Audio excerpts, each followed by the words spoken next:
Dalam budaya Melayu, nama Pontianak Harum Sundal Malam membawa satu rasa yang sukar digambarkan, iaitu antara ketakutan dan kesedihan. Menurut legenda, dia ialah roh seorang wanita cantik yang mati dalam keadaan tragis dan kejam lalu kembali sebagai Pontianak yang berbau bunga sundal malam. Bau bunga sundal malam yang semerbak di tengah malam menjadi petanda kehadirannya. Semakin harum baunya, semakin hampir Pontianak itu. Dia dibunuh oleh lelaki yang mempermainkan cintanya. Jiwanya tidak tenang dan dendam menjadi bahan bakar kewujudannya sebagai Pontianak. Penduduk kampung pernah terlihat seorang wanita cantik muncul di tepi jalan pada waktu malam dengan senyumannya manis, tetapi matanya merah menyala. Pada malam Jumaat, lelaki yang pulang lewat sering menjadi sasaran. Mereka mendengar suara halus memanggil sebelum tubuh mereka ditemui tidak bernyawa.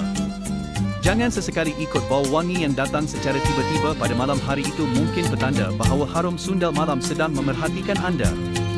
Bagi orang Melayu lama, harum sundal malam bukan bau yang menyenangkan, tetapi ia bau maut, bau dendam, bau roh wanita yang disakiti.